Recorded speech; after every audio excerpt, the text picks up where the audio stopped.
From the outside, my life with Jessica looked flawless. A picture-perfect marriage filled with smiles and success. I was the grounded, loyal man running my own business, while Jessica thrived in her socialite world, the queen of every room she walked into. But what people did not see was the growing distance between us. Beneath the polished surface, cracks had started to form. It all began when Jessica suggested a vacation. "We need this," she said, her smile a little too polished. "Just the two of us. A chance to reconnect." First, I thought it was a great idea. We had been stuck in a loop of work and responsibilities, rarely finding time for each other. So, I let her plan the trip, thinking this could be her way of showing she cared. "Let me handle it all, honey," she insisted, waving off my questions about details. It was her way of taking control, something she was great at. I trusted her, maybe too much. When the day of the trip finally arrived, I noticed how meticulously she had packed. Clothes I had never seen before, fancy enough for runway shows. "You sure we are not going to a fashion gala?" I joked, only to receive a tight-lipped smile. The unease gnawed at me, but I brushed it aside. The resort was stunning, almost surreal, with its marble floors and ocean views. I tried to let the tension go and immerse myself in the beauty. For a moment I felt hopeful, but then it happened. As we walked into the grand lobby, Jessica lit up like a light bulb. "Oh my God! Look who's here!" she exclaimed, rushing toward a group of women I vaguely recognized from some of her parties. "Ladies, this is my husband, Ryan," she said, introducing me like I was an afterthought. The women, Amanda, Claire, and Brittany, barely glanced at me before turning their attention back to Jessica. It became painfully obvious this was not the romantic getaway I had imagined. It was Jessica's social stage, and I was just part of the backdrop. I tried to remain calm as we checked in, but then the bombshell hit. "You'll love this," Jessica chirped, handing me a room key. "You're in your own suite. I'll be staying with the girls. We have so much to catch up on." "What?" I asked, my voice sharp. She shrugged casually, as if this was normal. "Ryan, relax. It's just for the first night. The girls and I have plans, and you'll enjoy some alone time." My jaw clenched, but I swallowed my anger. The receptionist handed over 4 room keys, all charged to my credit card. The realization sunk in. This wasn't a vacation for us. It was Jessica's stage, fully funded by me. Her friends were grinning like hyenas, throwing subtle jabs about how generous I was. That night, as I sat in my room, I could hear their laughter from the suite down the hall.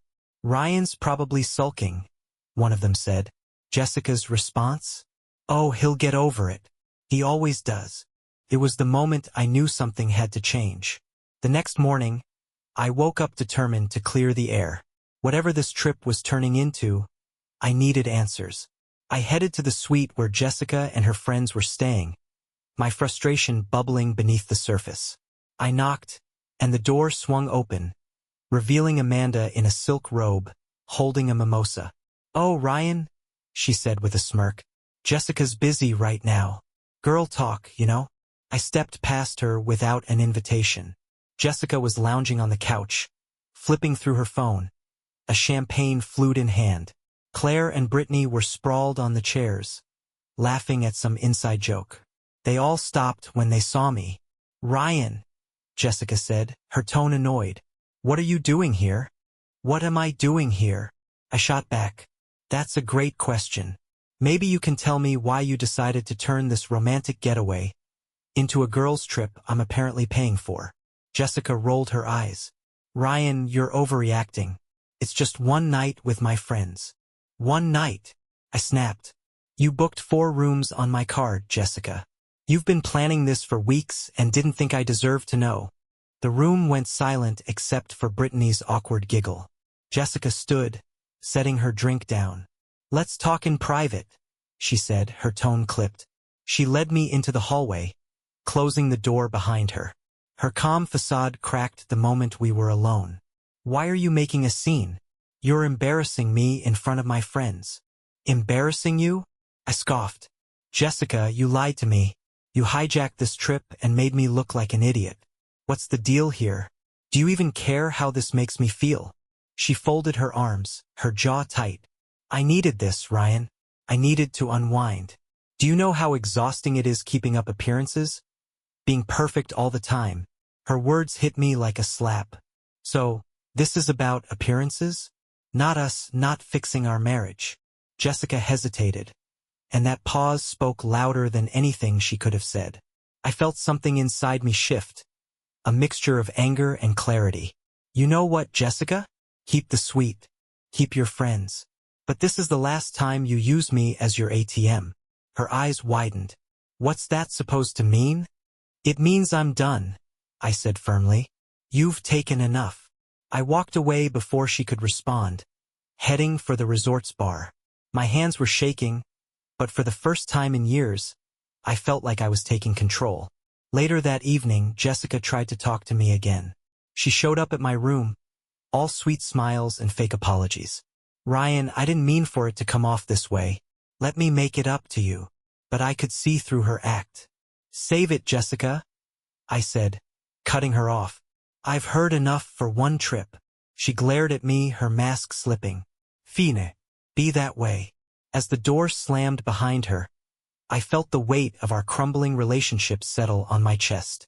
But deep down, I knew this confrontation was long overdue.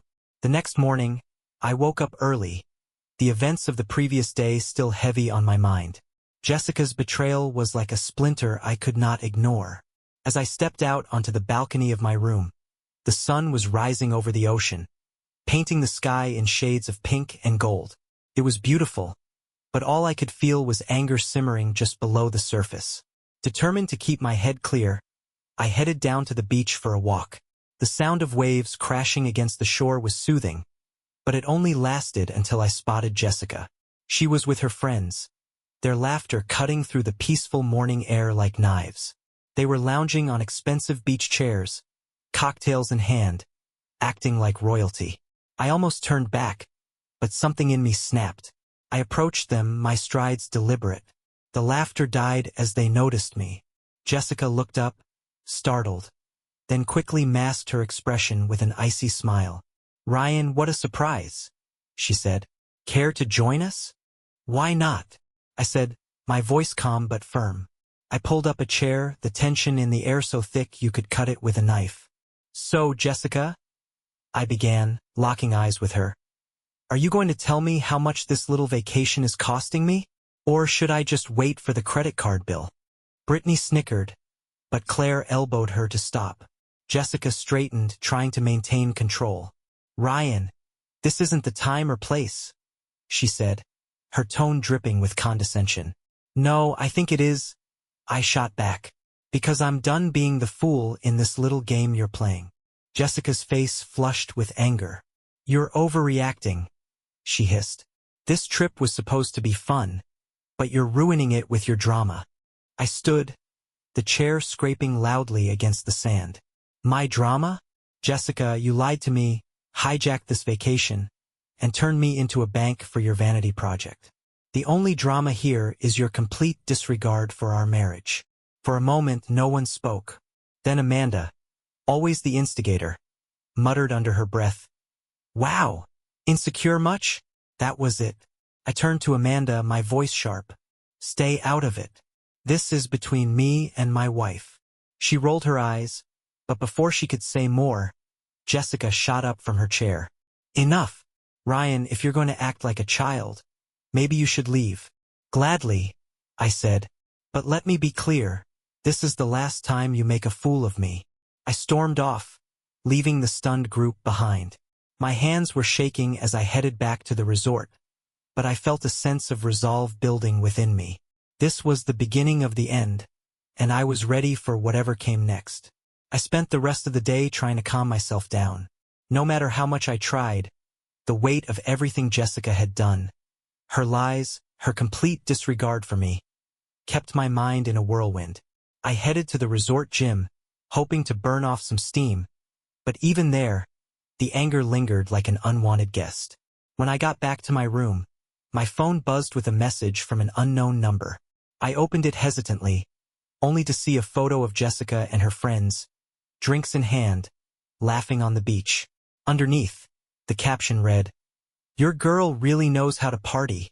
I clenched my jaw, recognizing the smug face of Amanda in the background. It was a deliberate jab, an attempt to mock me further. By evening, I had made up my mind. Enough was enough. I was not going to let them walk all over me anymore.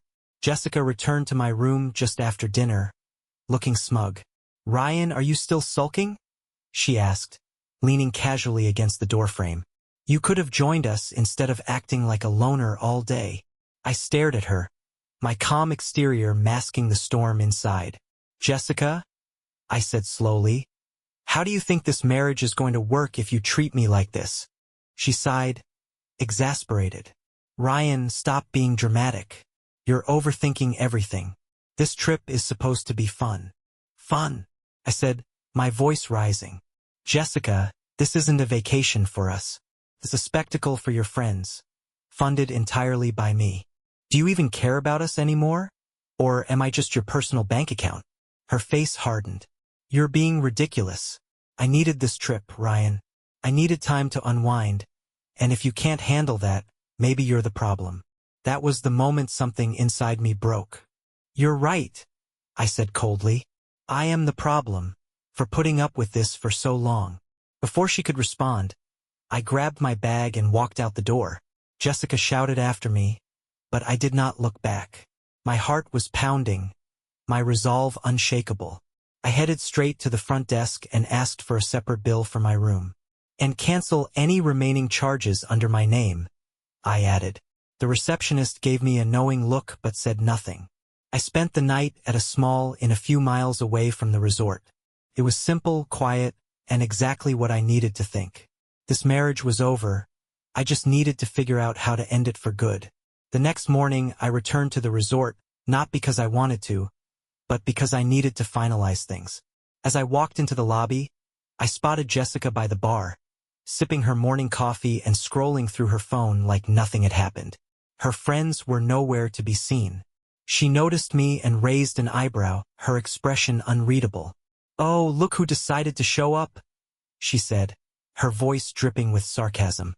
"I'm here to talk," I said flatly, keeping my distance. "We need to sort this out." Jessica rolled her eyes. "Sort what out, Ryan? You made it clear last night that you're done. So why are you even here?" I took a deep breath, forcing myself to stay calm. "Because I deserve better than this, Jessica. I've been nothing but supportive of you, and this is how you repay me? By turning a vacation into a joke at my expense." Her smirk vanished, replaced by a cold glare. "You're always playing the victim," she snapped. "You think being a good provider gives you the right to control everything? Newsflash, Ryan, I'm not your property." The words stung, but I refused to let her provoke me. "This isn't about control," I said, my voice steady. "It's about respect, something you clearly don't have for me or this marriage." Before she could respond, Amanda and Claire walked into the lobby, laughing loudly. They stopped short when they saw us, exchanging knowing glances. "Trouble in paradise?" Amanda quipped, her grin mocking. Jessica turned to her friends, ignoring me entirely. "Ryan's just having another one of his tantrums. He'll get over it." That was the final straw. "No, Jessica," I said, my voice loud enough to make heads turn. "I'm done getting over it. You've crossed every line, and I'm not going to let you humiliate me any longer." Amanda snorted. "Oh, calm down, big guy. It's not like you're perfect." I rounded on her, my anger finally boiling over. "Stay out of this, Amanda. You've done nothing but feed into Jessica's ego, and I'm done letting you manipulate her." Jessica's eyes narrowed, and she stepped forward, her tone sharp.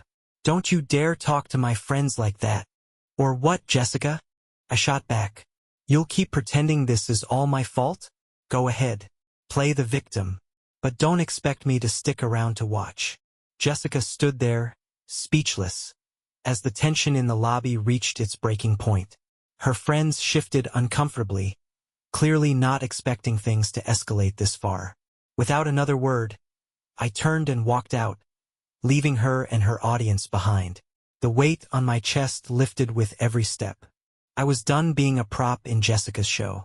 It was time to reclaim my life. Later that day, I met with the resort manager to ensure no further charges would be placed on my account.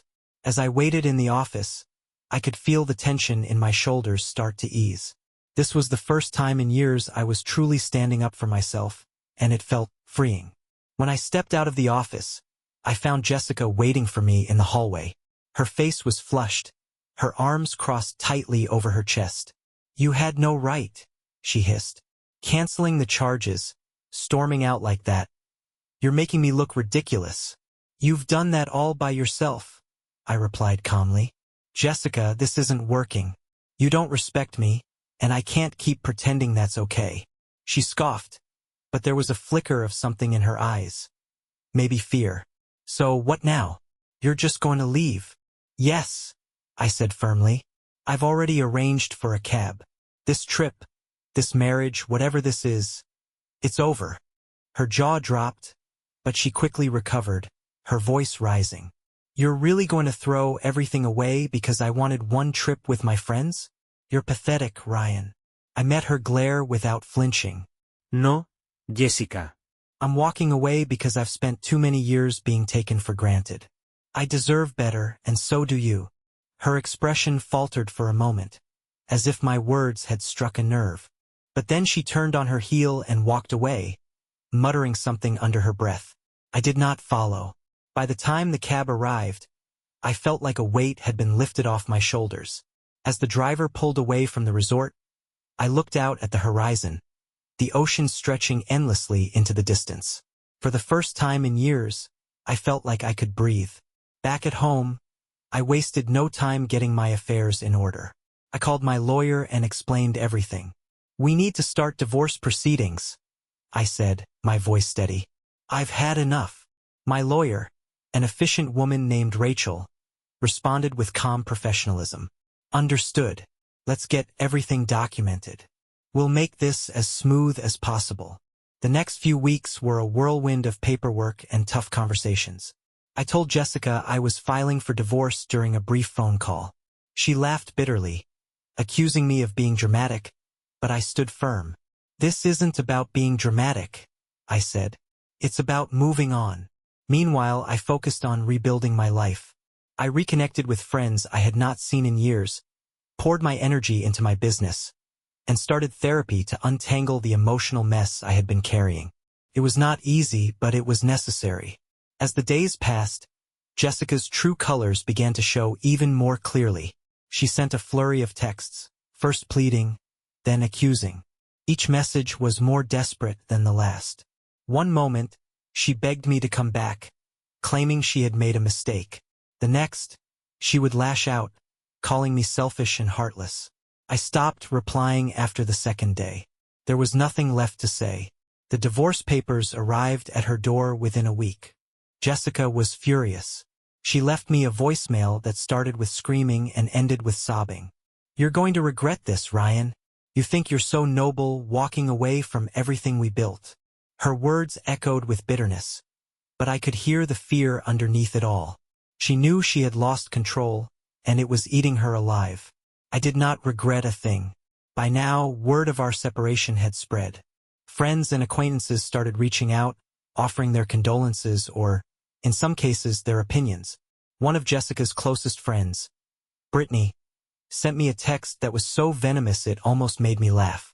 "You're nothing without her," it read. "Jessica deserves better than some spineless man who runs away."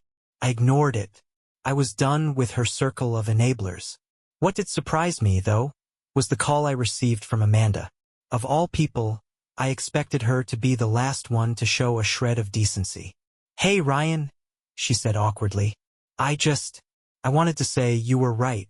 Jessica, well, she's been out of line for a long time." Her words caught me off guard, but I kept my tone neutral. "Thanks for saying that," I replied. "I just hope she figures things out, for her own sake."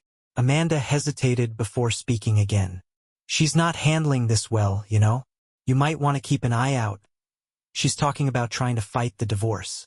That was exactly the kind of thing I had prepared for. She can try, I said calmly. But I've already moved on. And my business was thriving. For the first time in years, I felt free to make decisions without walking on eggshells. My relationship with old friends was healing. More importantly, I had reconnected with myself, rediscovering who I was outside of Jessica's shadow. But even as I moved forward, a part of me remained cautious. Jessica had always been unpredictable, and I knew better than to underestimate her. If she thought she could claw her way back into my life, she was in for a rude awakening. 2 weeks after I filed for divorce, Jessica showed up at my office unannounced. It was midday, and I was in the middle of reviewing contracts when my assistant buzzed in to warn me. "Ryan, your wife is here," she said hesitantly. "She's not happy." I sighed. "Send her in," I said, bracing myself for whatever storm she was about to bring. Jessica stormed into the room, her heels clicking sharply against the tile floor. She looked polished as ever, but there was a wildness in her eyes that gave her away. She dropped a folder onto my desk with a dramatic flair. "You think you can just divorce me without consequences?" she hissed. I picked up the folder and flipped through it. It was a list of shared assets, scribbled over with Jessica's notes, all of which boiled down to one thing. She wanted everything. "You're joking, right?" I said, raising an eyebrow. "Do I look like I'm joking?" she snapped. "I put just as much into this marriage as you did, Ryan. I deserve my share."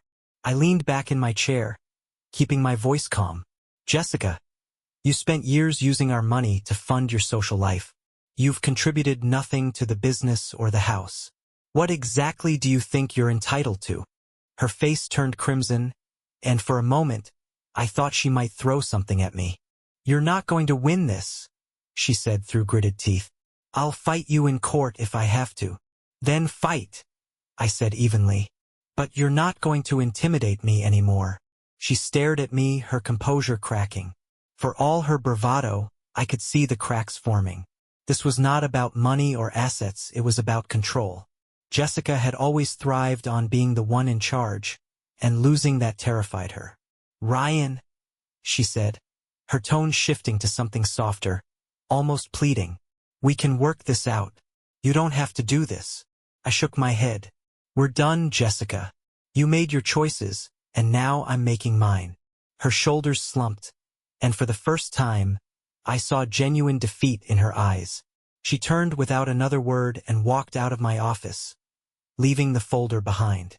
That night, as I sat alone in my house, I felt a strange mix of emotions: relief, sadness, and, most of all, freedom. For years, I had let Jessica dictate the terms of our life together. Now, for the first time, I was writing my own story. After Jessica's outburst at my office, things went quiet for a while. Too quiet. I expected her to retaliate, to pull some stunt that would make the divorce process even messier. But to my surprise, nothing happened. No angry calls, no manipulative texts. It was as if she had finally given up. I focused on moving forward. My business was flourishing, my social circle was expanding, and my time with friends was no longer dictated by Jessica's judgment. Evenings at home were peaceful, filled with simple joys like cooking a meal or listening to music. For the first time in years, I felt like I could breathe. One afternoon, while I was working in my garden, a hobby I had picked up to clear my mind, I received an unexpected visitor. Amanda. She leaned against the gate, looking uncharacteristically subdued. I put down my shovel and wiped my hands. "Amanda," I said cautiously, "what are you doing here?" She stepped inside, her usual sharp demeanor replaced by something softer. "Ryan, I came to apologize," she said. "I was wrong about you, about everything." I raised an eyebrow. "What's brought this on?" She sighed, crossing her arms. "Jessica's been spiraling. She's angry at everyone, lashing out.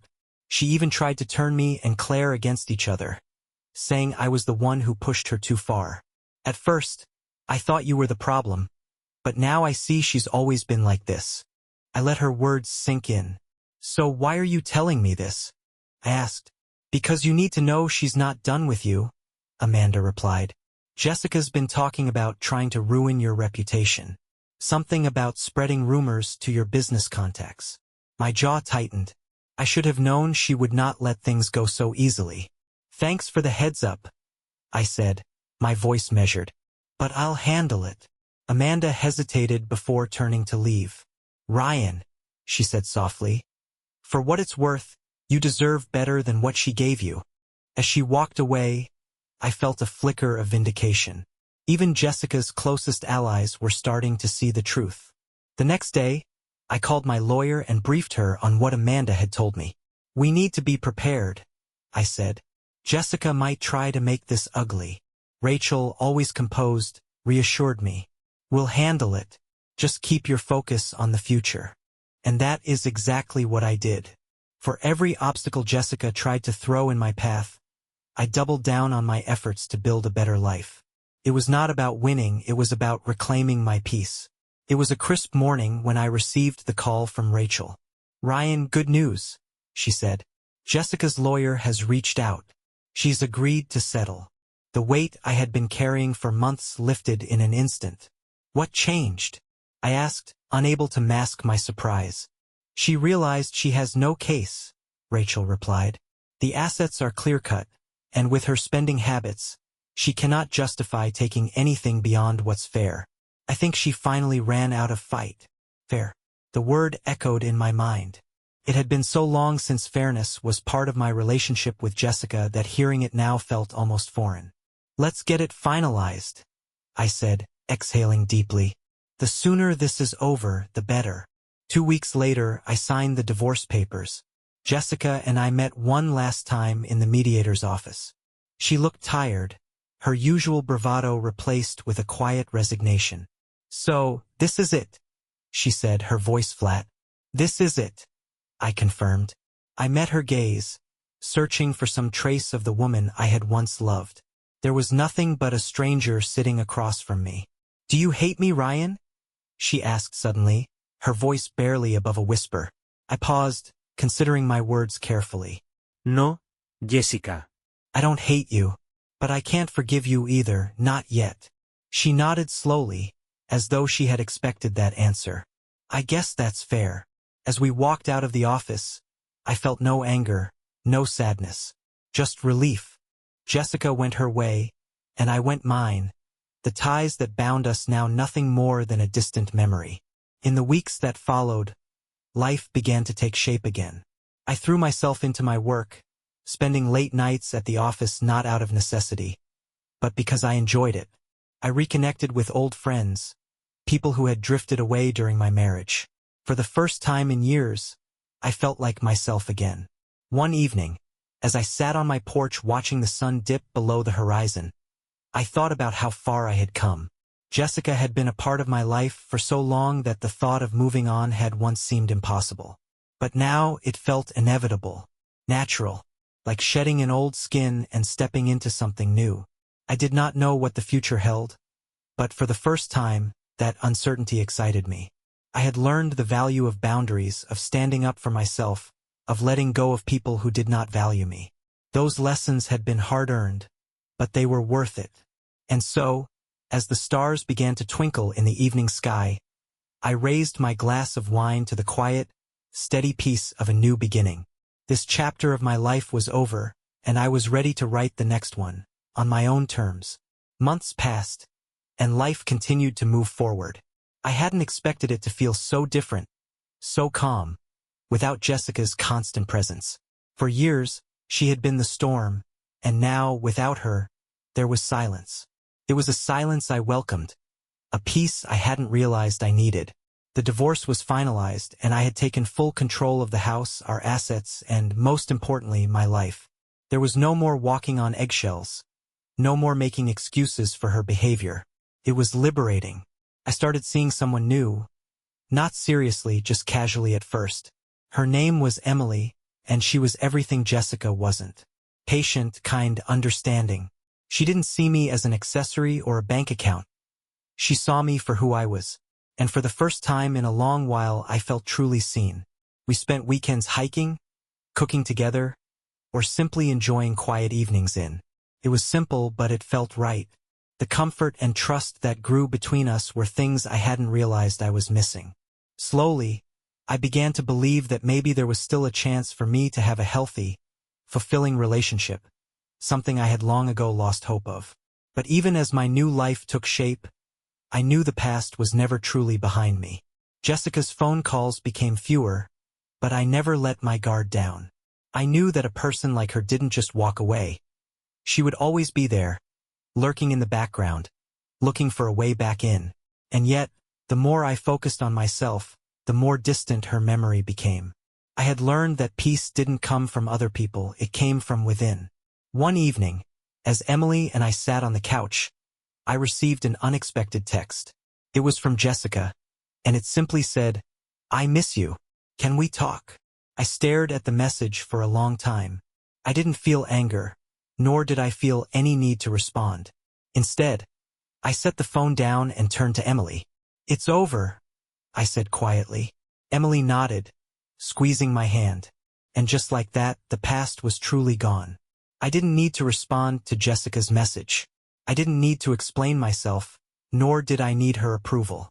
My life was finally mine again. I had taken the lessons from that painful chapter and used them to build a future that was stronger, freer, and more authentic. As Emily and I sat there, I realized that it was never about revenge or bitterness. It was about moving on, finding joy in the present, and learning to love myself again. And for the first time in years, I was exactly where I was supposed to be.